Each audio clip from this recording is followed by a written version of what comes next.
Think of beauty?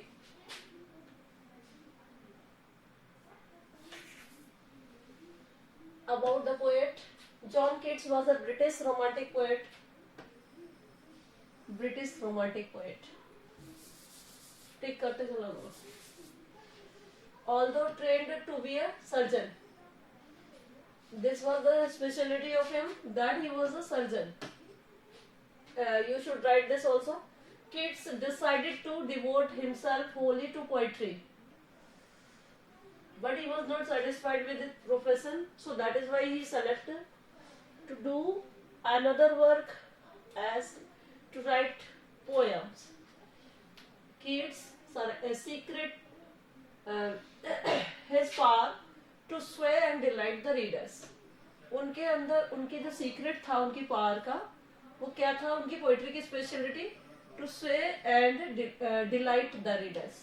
Okay, lies primarily in his gift for perceiving the world and living his moods and aspirations in terms of language. Now, the reader's lies primarily in his gift for perceiving the world. It means first of all we see there in poetry that what is we perceiving in this world and how we are living, his moods and aspirations and feelings in term of language.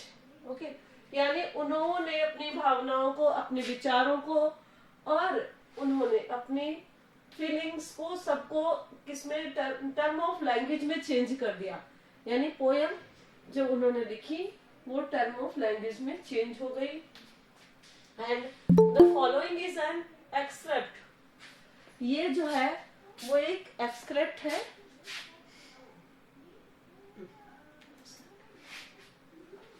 तो किस तरह का excerpt है ये? From this poem Endymion. देखो ये एक पूछा जा सकता है इसका.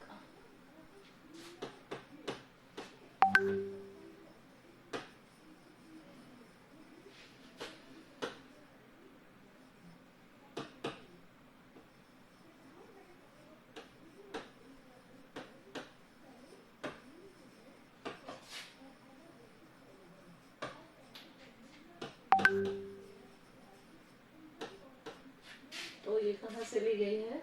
एंडीमैन से. और इनका डेथ और बर्थ के बारे में तो पता करना ही है आपको. एक क्वालिटी है that he was a surgeon.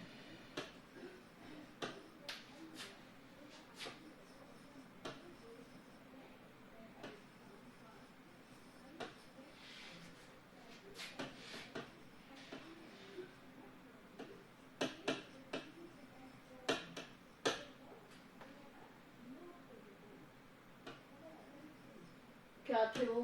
Poet बनने से पहले सर्जन. और एक चीज और इनकी है जो कि इसमें से पूछी जा सकती है.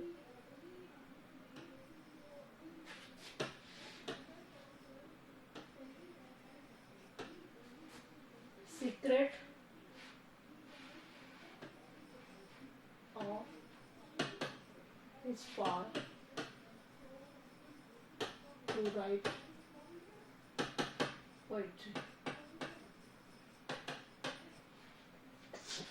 ये हो गया आपका यहाँ से living his moods and aspiration in term of language.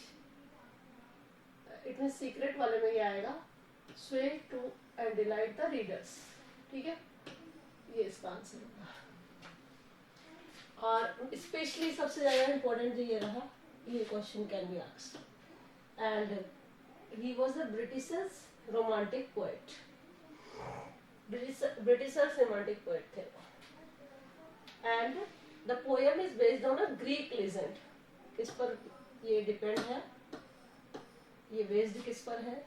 ये है ग्रीक लेजेंड पर. In which Endymion, a beautiful young shepherd and poet who lived on Mount Latamus. कहाँ पर रहते थे वो? Mount Latamus पर. Had a vision of Cynthia, the moon goddess. ठीक है, what was it? It is the vision of Cynthia. कौन है ये Cynthia? मून गॉडेस, ये चीजें आपको लर्न करनी पड़ेंगी. A beautiful young shepherd Greek legend से है. इसमें एनाडिमन क्या है? A beautiful young shepherd and poet who lived on Mount Latmus. कहाँ रहता था वो? माउंट लेटमस पे. Had a vision of Cynthia. अब द विजन समझ में आ गया कि उन्हें सपने में दिखाई दिया था. किसके? मून गॉड को देखा था, मून गॉडेस को उन्होंने देखा था. The enchanted youth resolved to seek her out and so wandered away through the forest and down under the sea. यानी फॉरेस्ट में और सी में सब जगह वो वॉन्डर्ड घूमती रही थी और उसने क्या रिजॉल्व किया था? इसको ढूंढने का. ठीक है. किसने? एडमन ने. माउंट लेटमस पर जो रहती थी, poet who lived on the Mount Latamus, or Endymion a beautiful young safford. ये पूरा स्टार्टिंग का है. Now what is going on here in the poem we will see.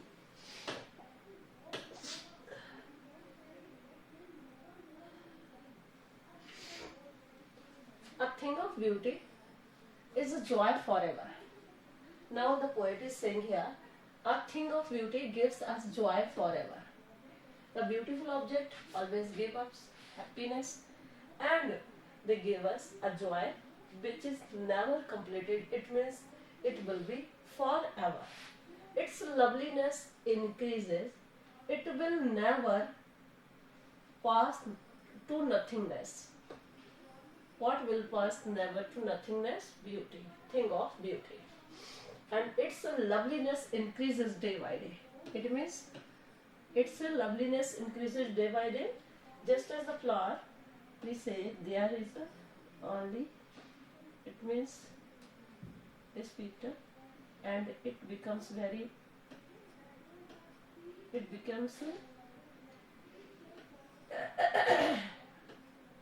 Just ये फ्लावर मान लीजिए एक पत्तियां हैं और ये इसके साथ में कली भी होती है साथ में, और उसके बाद वो एक फ्लावर में कन्वर्ट हो जाती है. तो ये सारी चीजें क्या है ये बता रहा है पोएट कि ये जो है फॉरएवर के लिए हमें एंजॉय प्रोवाइड कराती हैं और ये हमारे लिए बहुत ब्यूटीफुल होती हैं. और ये थिंग ऑफ ब्यूटी होती है जो कि हमारे लिए फॉरएवर के लिए एंजॉय प्रोवाइड कराती है. It will never pass into nothingness. यानी थिंग ऑफ ब्यूटी नथिंगनेस कैसे भी नहीं हो सकती, क्योंकि अगर हमें बहुत सारे लीव्स है मान लीजिए प्लांट के ऊपर और वो हमारे कई रूप में यूज आती हैं, जैसे कि ब्रीथिंग के लिए, जैसे कि अगर फ्लावर्स हैं तो फ्लावर्स हमारे किस काम में आते हैं? बहुत सी चीजें से बनती हैं. कई बार सेंट बनता है और कई बार गुलकंद बनता है रोज से. तो that's why these all the things are very important for us and these things give us enjoyment. जैसे कि फ्लावर्स की देखिए, अगर हम गार्डन में जाते हैं तो डिफरेंट टाइप ऑफ फ्लावर्स वहां पर होते हैं और वो हमें बहुत एंजॉय प्रोवाइड कराते हैं. तो it means thing of beauty बहुत ही इंपॉर्टेंट होती है और वो इसकी लवलीनेस जो है डे बाय डे इंक्रीज होती है और it never pause to nothingness. कभी भी ये नथिंगनेस पर नहीं जाती. But will keep a war quiet for us and a sleep full of sweet dreams. अब देखिए क्या होता है. But will keep a war of quiet. A war of quiet का मतलब है यहाँ पर कि जैसे कि अभी मैंने आपको खुद ही बोला कि ये जैसे पूरी एक साथ में है, मान लीजिए ये वॉर का मतलब है फ्लावर्स वगैरह जो छोटे छोटे आ जाते हैं. जैसे कि आम के पेड़ पर आपने देखा होगा कि बहुत छोटे छोटे से फ्लावर्स आते हैं, उसके बाद में फ्रूट्स आते हैं. उसी तरह नीम के पेड़ पर भी देखा, सभी पर ऐसा देखा होगा कि वो एक वॉर होते हैं. वॉर इट मींस ये फ्लावर्स और ये फिर बाद में क्वाइट फॉर अस स्लीप, जब एक ठंडी हवा भी प्रोवाइड कराते हैं और इसके अलावा ये फ्रूट्स भी प्रोवाइड कराते हैं. तो नेचुरल थिंग्स, नेचुरल ऑब्जेक्ट हमारे लिए क्वाइटनेस प्रोवाइड कराती है. QUIET क्वाइट का मतलब होता है शांति प्रोवाइड कराती है एंड रेस्टफुल एनवायरनमेंट देती है फॉर अस एंड स्लीप, और हमें मीठी नींद सुलाती है. आपको पता है गर्मी के दिनों में जब बहुत ठंडी हवा आती है तो वी फील वेरी हैप्पी और इस प्लेजर समय हमें अच्छी नींद भी आती है.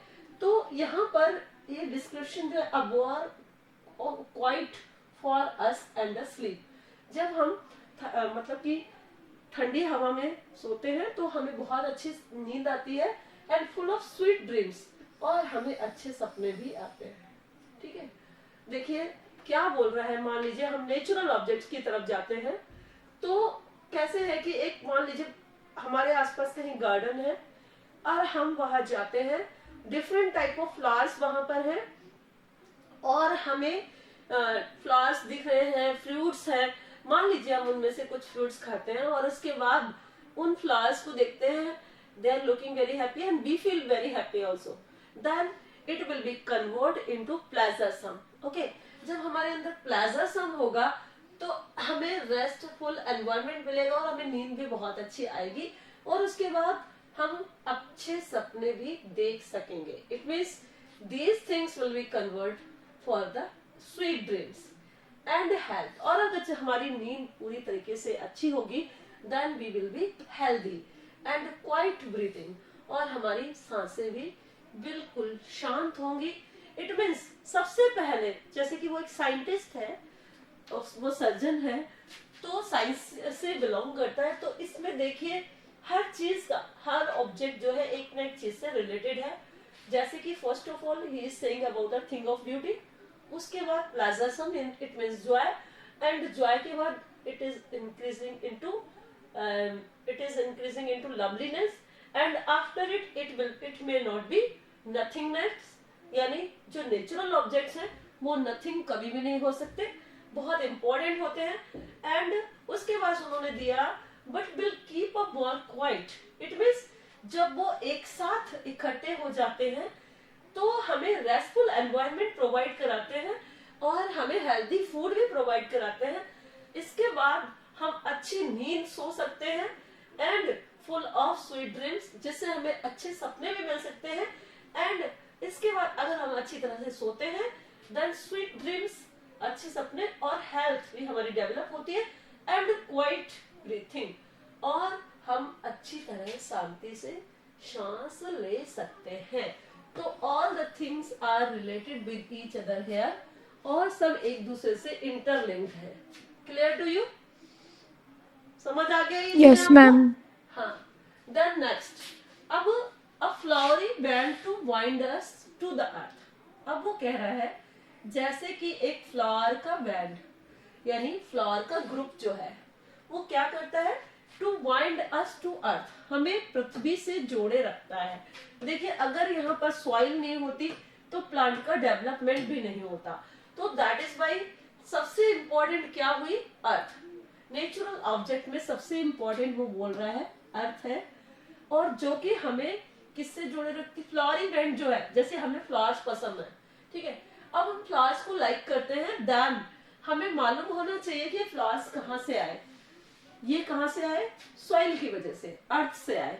सो that is why the poet wants to describe here the importance of the earth, just as earth wind us to the flowery band wind us to the earth, यानी फ्लावर के जो बैंड्स होते हैं वो हमें अर्थ से जुड़ाव हमारा बनाए रखते हैं। Spite of despondence of the inhuman death, देखिए हम जो है स्पाइट ऑफ डेस्पोडेंस, डेस्पोडेंस का मतलब यहाँ पर ये कि जैसे हम निराश नहीं होते हैं या स्वयं नहीं होते हैं, जैसे कि यहाँ पर कहना ये है कि इनह्यूमन फीलिंग्स जो है वो हमारे अंदर नहीं आती अगर हम अर्थ से अटैच्ड होते हैं, फ्लावरी बैंड से रिलेटेड होते हैं, तो स्पाइट ऑफ डिस्पोर्डेंस यानी हम उनमें समाहित तो हो जाते हैं, उनके अंदर इंक्लूड तो हो जाते हैं, स्वयं तो उनकी स्वयंनेस से हम अट्रैक्ट तो होते हैं, but of the inhuman dread यानी ये जो अमानवीय व्यवहार होता है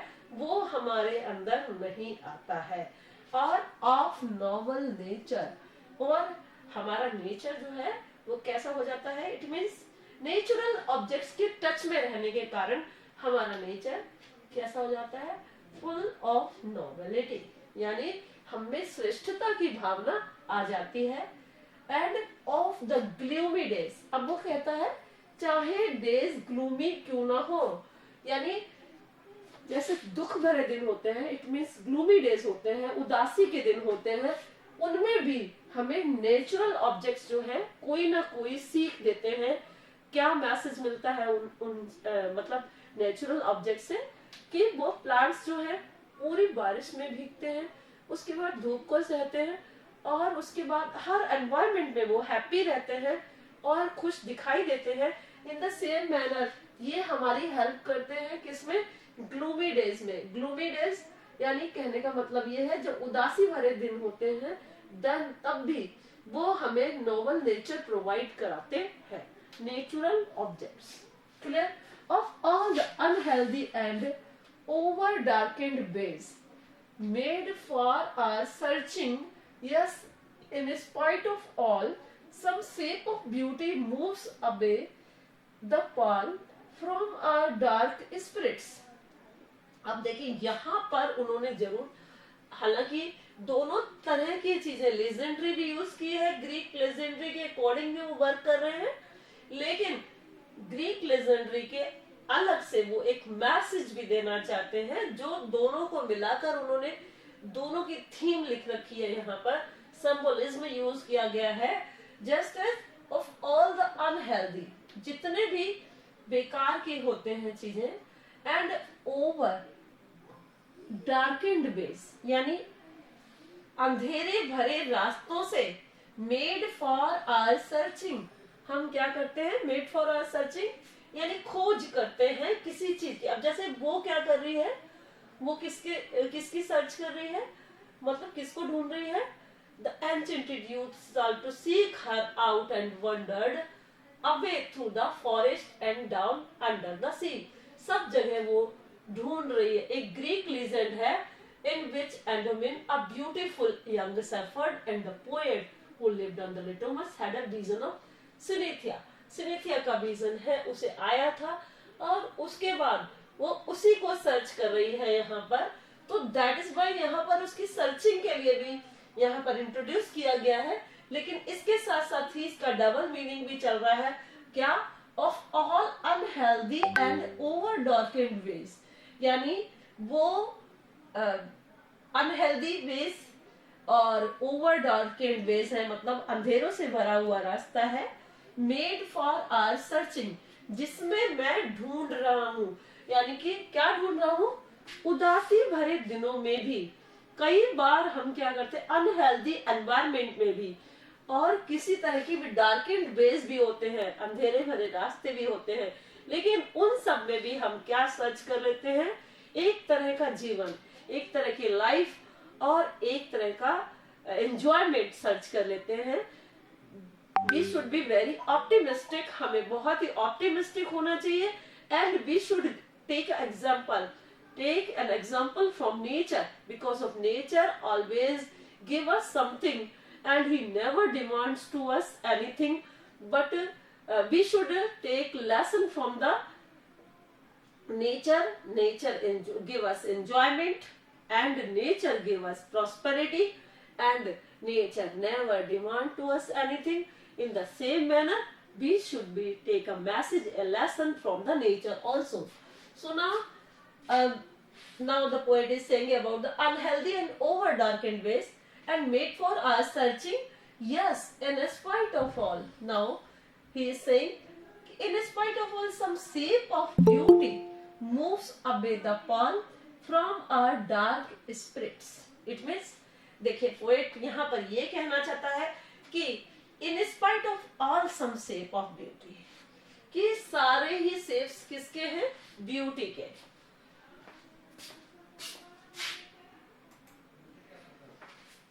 In spite of all, इसके अलावा, in spite of all some shape of beauty, beauty के कुछ shapes move away the pall from our dark spirits.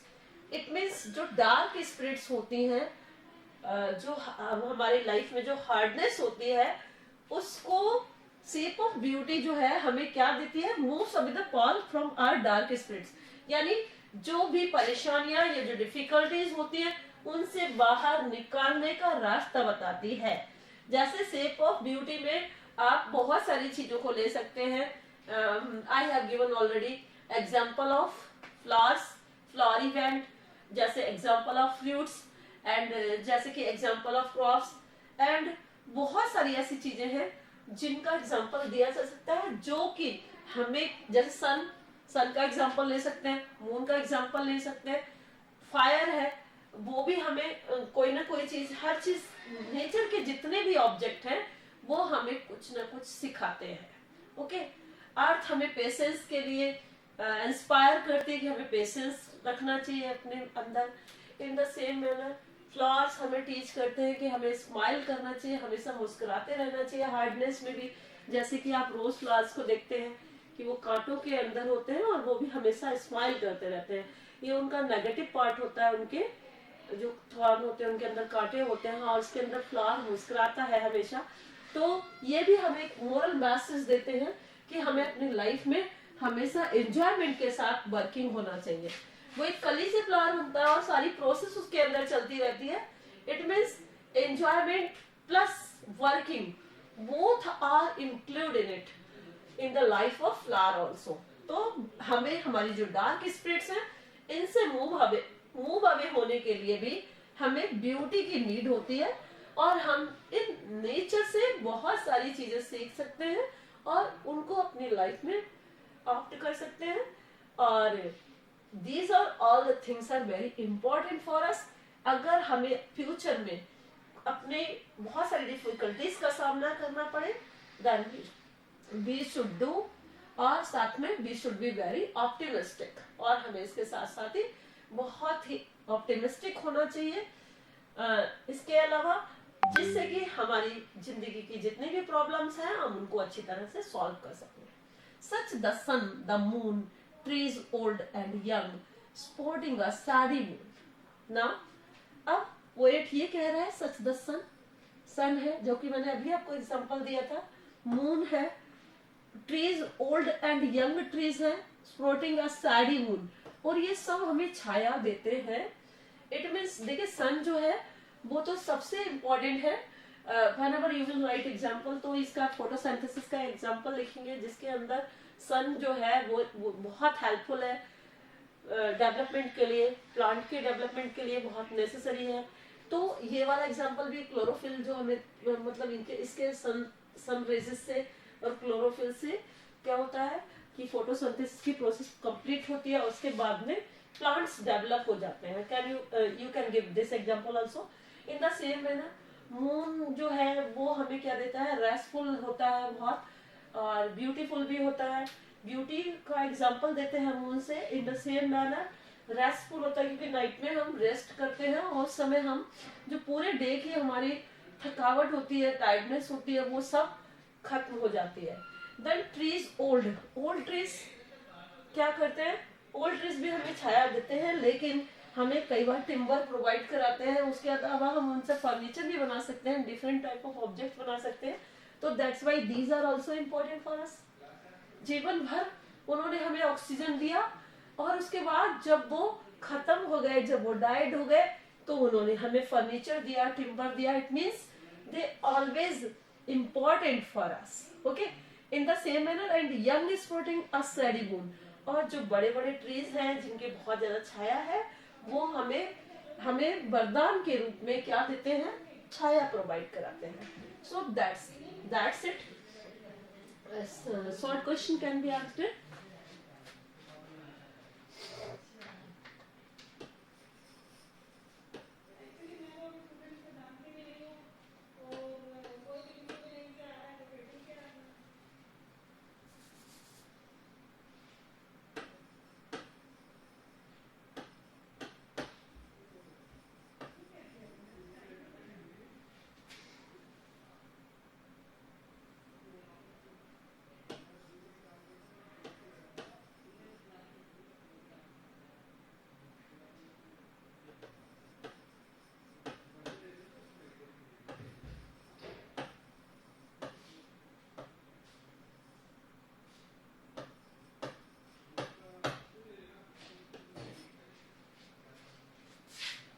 देखिए what does increase By the thing of beauty, a thing of beauty, by the thing of beauty, तो क्या हो जाएगा? Loveliness इसका answer. Next.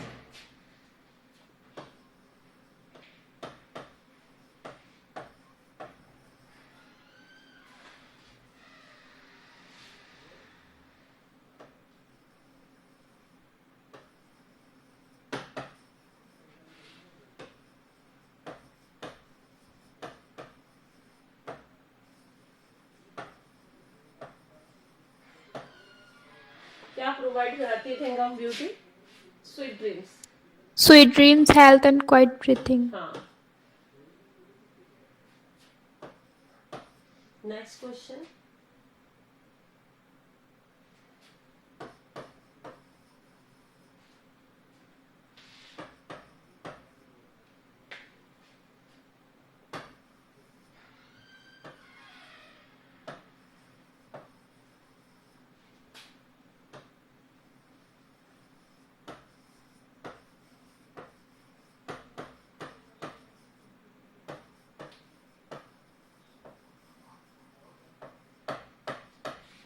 How can we remove our negative thoughts?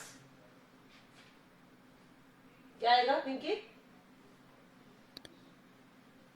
Ma'am flori band वाला example देके हम इसको explain कर सकते हैं ना. फ्लोरी बैंड वाला क्वेश्चन नहीं आएगा. How can we remove our negative thoughts?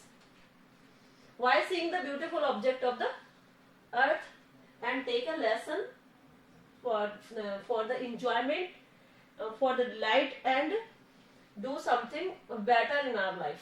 ठीक है? And what is Yes, important ma'am. in gloomy days?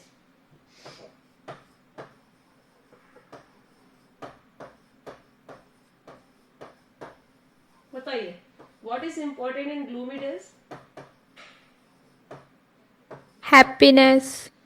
नहीं. How will you solve this? Gloomy days. We take an inspiration from our nature, noble nature. हाँ. You can give example fluently there. ये नहीं है कि हम गलत लिख रहे हैं. हमारी गाइड में ये नहीं लिखा, हमारे यहाँ वो नहीं लिखा. उनकी तरफ मत देखिए.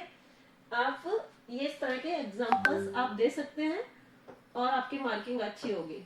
कंफर्म रहिए इस बात में. ओके. तो what is important in gloomy days?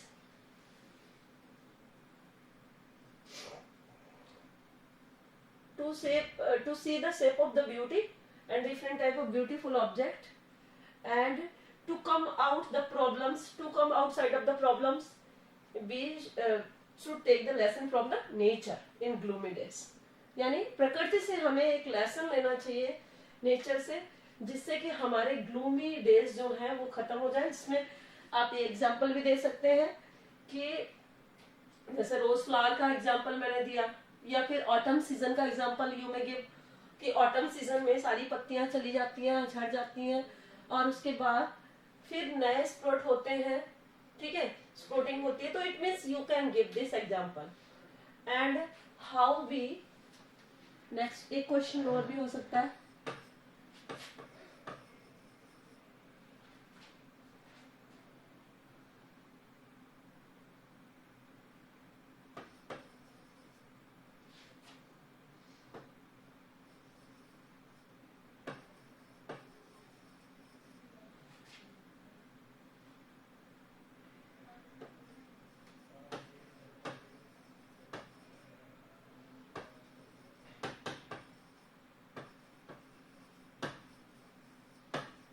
How can we make a bond with nature?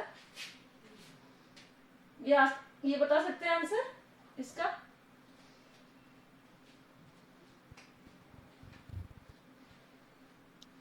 By spending time with nature. Sorry, फिर से बोलिए, मुझे समझ नहीं आया. How can we make a bond with nature? Ma'am, when we will spend time with nature, we will make. Sorry, यहाँ पर मैंने अर्थ लिखना था.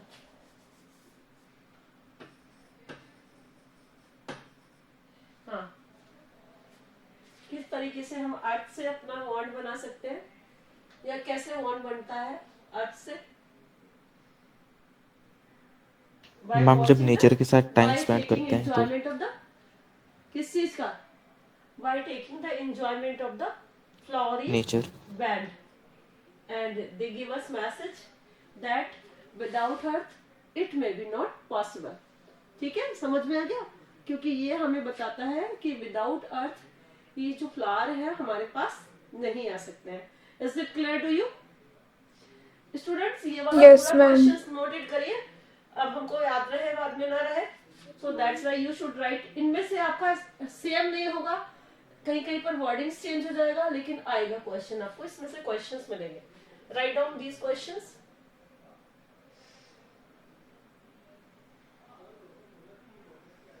Have you written?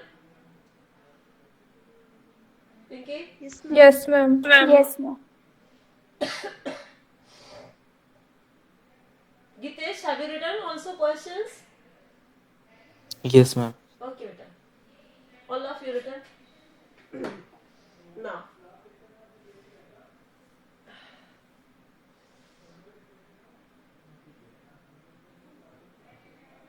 अरे, यहाँ तक पहुँच गया.